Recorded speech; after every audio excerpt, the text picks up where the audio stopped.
Good morning. Good afternoon, or wherever you are. If you're in Sri Lanka, good evening.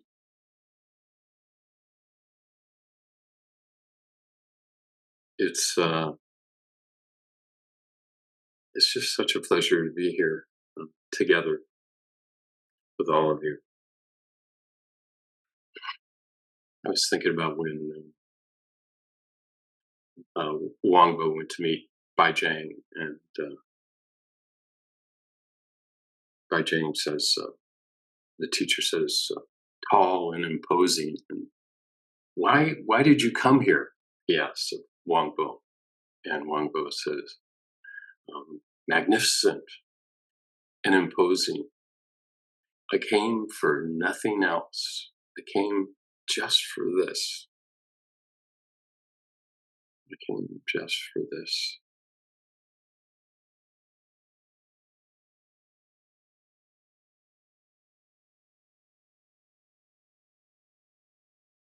I was talking to a friend yesterday about just talk subjects and things like that. And she pointed out that pretty much as soon as we enter session, we start we start thinking it shouldn't be this way. It shouldn't be just for this. It should be something else. We want it to be, I don't know, enlightened, calm, magnificent, imposing, perhaps. All these great things. I want to give great speeches, great talks.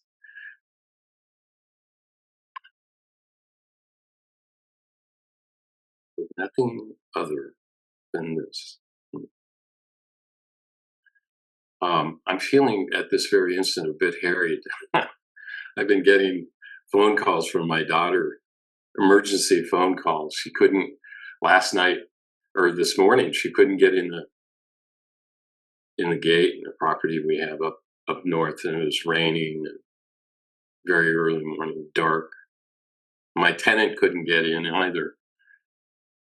How do you get in? Oh, you got to contact the guy who supposedly fixed the gate yesterday. Here's his number. Gets up to the house. There's water all over the kitchen floor. No electricity in the kitchen. It shouldn't be this way. Here's the electrician's number. Here's the general contractor's number. I'm in session. I'm about to give a talk. It shouldn't be this way. The dog shouldn't be barking. It shouldn't be this way.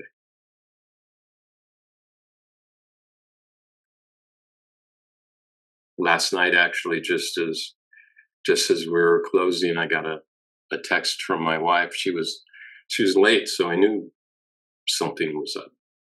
She texted, my dad's gone to the emergency room. They think he had a stroke. I have to go up to the hospital. Yeah. Well, it shouldn't be this way. So about this koan, where do you go when you die? My friend said something really, really beautiful, I thought I'd share with you. Said, this is really the deepest inner question. Where has this moment gone? Our death is just another moment, and it's the moment of disappearance. Where did my breakfast go? Where did the me of yesterday go? And she said, well, how do you feel about that? And I said, well, I kind of feel like you should be giving the talk.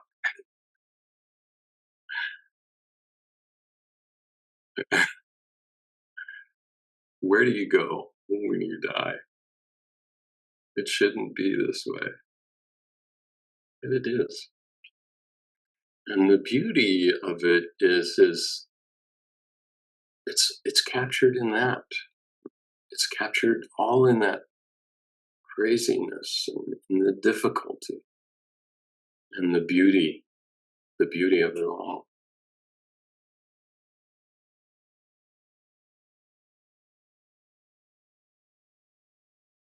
Isn't this the sound? I was going to have another different koan yesterday, and I woke up about 4 o'clock this morning, and I woke up to this koan. It's not really even it's not a koan. It's just a stub of a koan. It's just a one line in a very long koan, actually. One that I really love, and I'll share with you in a second. But isn't this the sound? Isn't this the sound? And I felt like just in that question, isn't this the sound? That in some strange, mysterious way, it could hold all of that, all of those apparent distractions, all of those questions of it shouldn't be this way. Isn't this the sound? And when this morning I was repeating it to myself, isn't this the sound? Somehow the world was getting wider and larger in some sort of mysterious way, getting um, more intimate.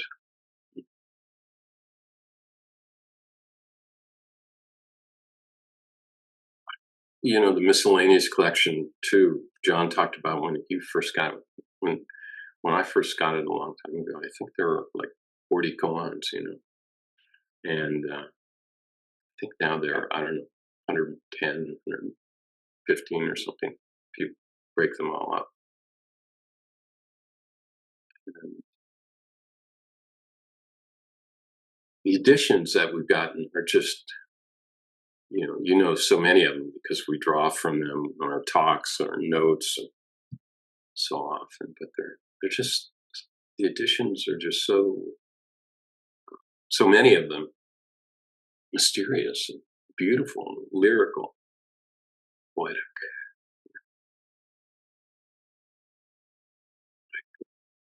Pangzes.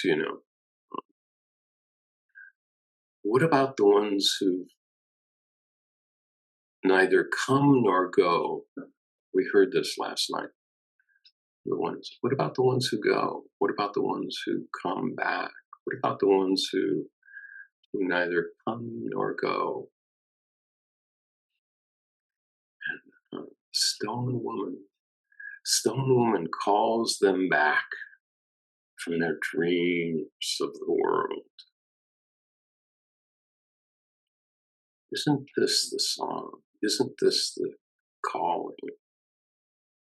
Isn't this the calling back?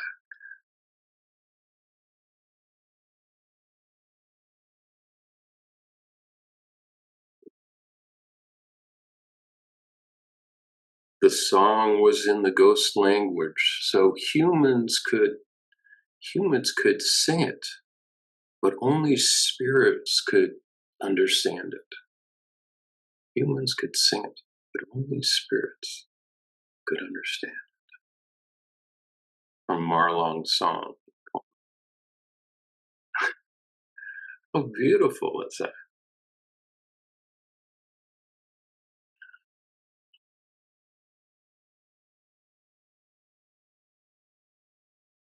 Isn't this the sound? It comes from a longer koan, and we call it Wuzu's Little Jade, I think. But and you know it well. We talk about it a lot, and I love it. Like any other koan, each time, it's fresh and new. And I won't say it's even different, but somehow it's like drinking a glass or a cup of just the coolest, freshest water, again and again and again. And I enjoyed going over the Miscellaneous Koans many times, many times. Maybe that's the great benefit of being a teacher, is having a chance to go over these koans, getting this invitation, to enter into to participate in the world, in the universe, getting this invitation again and again and again. So there was a teacher, Wuzu, and there was 3 or 4 teachers around that time. So there was Wuzu, and then his student Yuanwu, and then his student Dawi, and then there was another. The Stone Woman calls them back from their dreams of the world. That poet was Hongzu, which we mentioned last night. And Hongzu wrote the commentary for the Book of Serenity, or he didn't write the commentary. He wrote the poetry, and he gathered the koans. It's a beautiful collection. And then Yuanwu wrote the commentary for the Blue Cliff Record, who Tsueto, 100 years before, had collected them, written poetry. Lots of poets, lots of writers, brilliant teachers all around the same time. So Yuanwu was actually already sort of an established teacher, and he'd gone around or established student, whatever, and he'd gone around the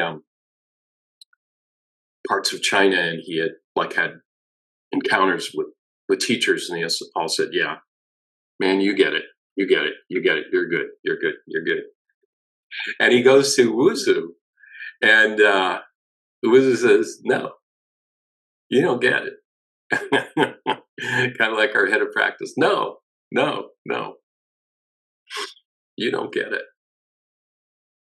And boy, Yuanwu, he was all woof.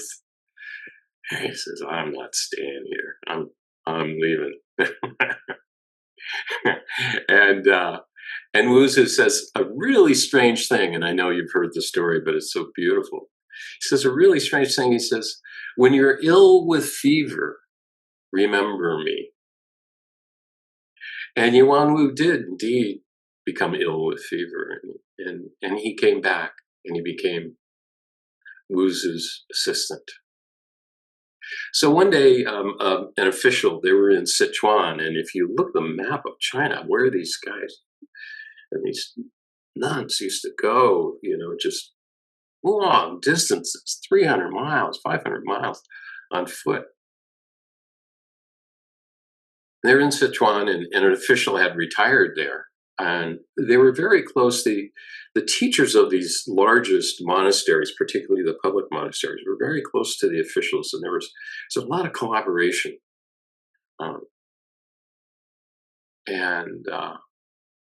So Wuzu said, "Well, official, have you heard that song or read the poem?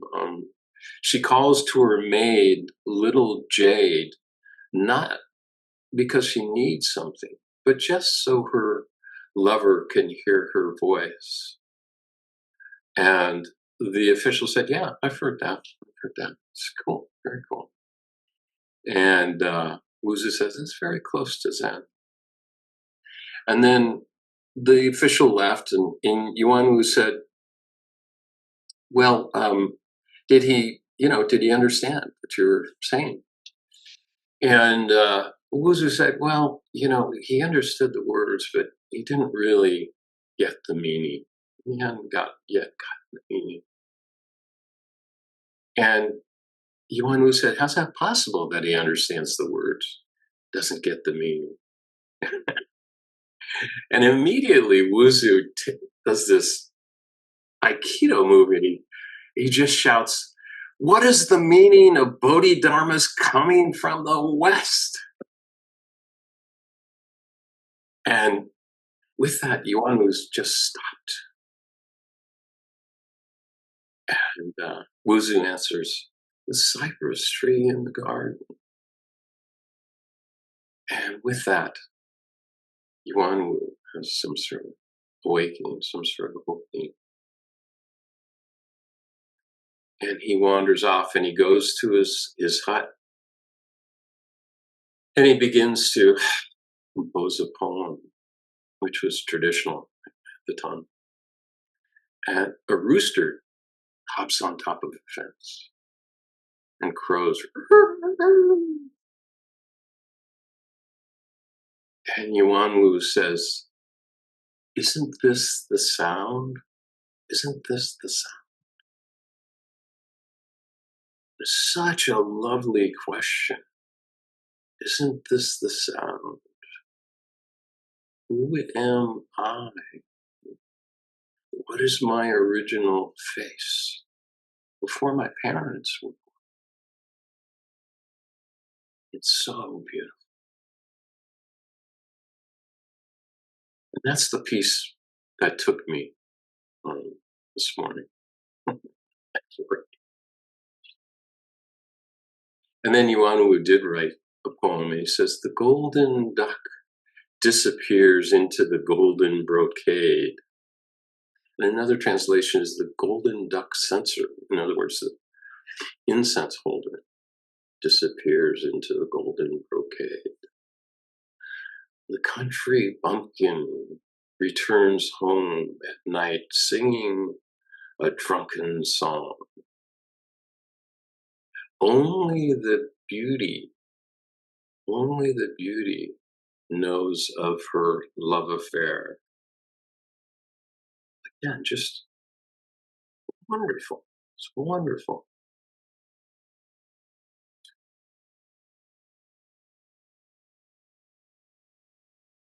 So gates and hospital rooms, I don't know. They've been sort of on my mind a lot lately. Where do you go when you die?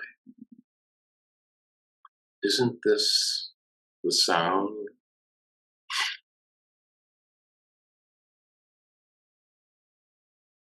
I was thinking about our dear friend Corey, and when I visited her in the hospital, she was well along. Maybe it was early January. It was funny. I mean, it was.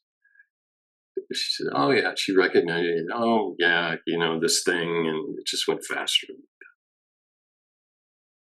And then she said, "Oh, and the monkeys are up in the tree. They're playing and yelling up in the tree."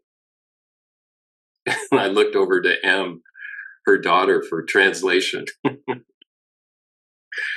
and she just kind of shrugged her shoulders, and then the three of us just laughed. And then she fell asleep, and that was the last, I had to talk with her. I was holding her hand, and once in a while her hand would sort of jerk, and I don't know if it was this, but it was like a puppy when it's sleeping, how it'll jerk a little bit.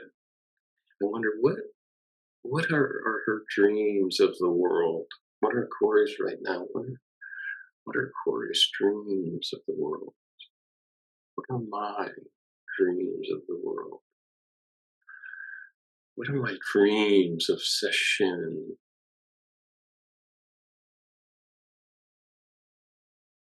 And I looked out beyond her bed to the salt marsh out there, and I just had this deepest sense of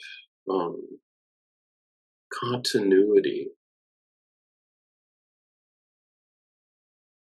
Just continuity. It feels more like, I don't know, like our verse of the Raksu, vast is a robe of liberation, is one translation. A formless field of benefaction. I just feel this formless field of benefaction. and it was lovely. And then I left and drove away in the rain.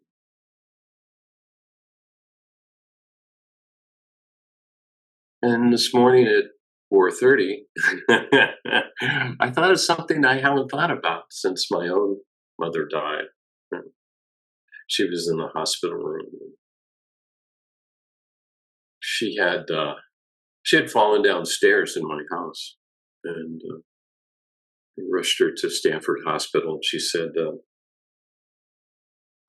"Well, I was in the room, and I was walking towards a light." And she was never, this Raymond Moody, MD, life after life type person. Uh, I see I was walking towards the light, and there were little bunnies along the path, and they told me, don't go towards the light, don't go towards the light. Pretty classic. And so I turned around, I turned back, and the doctor had said, "Well, we're probably going to lose her, in the hospital." A week later, she was in a wheelchair, headed home. And then 6 months later, she fell and she cut her leg. And what happened is she got a MRSA infection. And, she probably picked up MRSA, the bacteria that just doesn't respond to any antibiotics very well. And she was on antibiotics back in the hospital. She was getting tired, very tired. And I've not thought about this conversation since then. I'm not sure why. But she said, "Am I going to die?" And I said, "I don't know, Mom. I don't know. We'd love to have you if you want to stay." She was worried about her care and, who would pay for it. And I said, "We'll take care of you, Mom. We'll take care."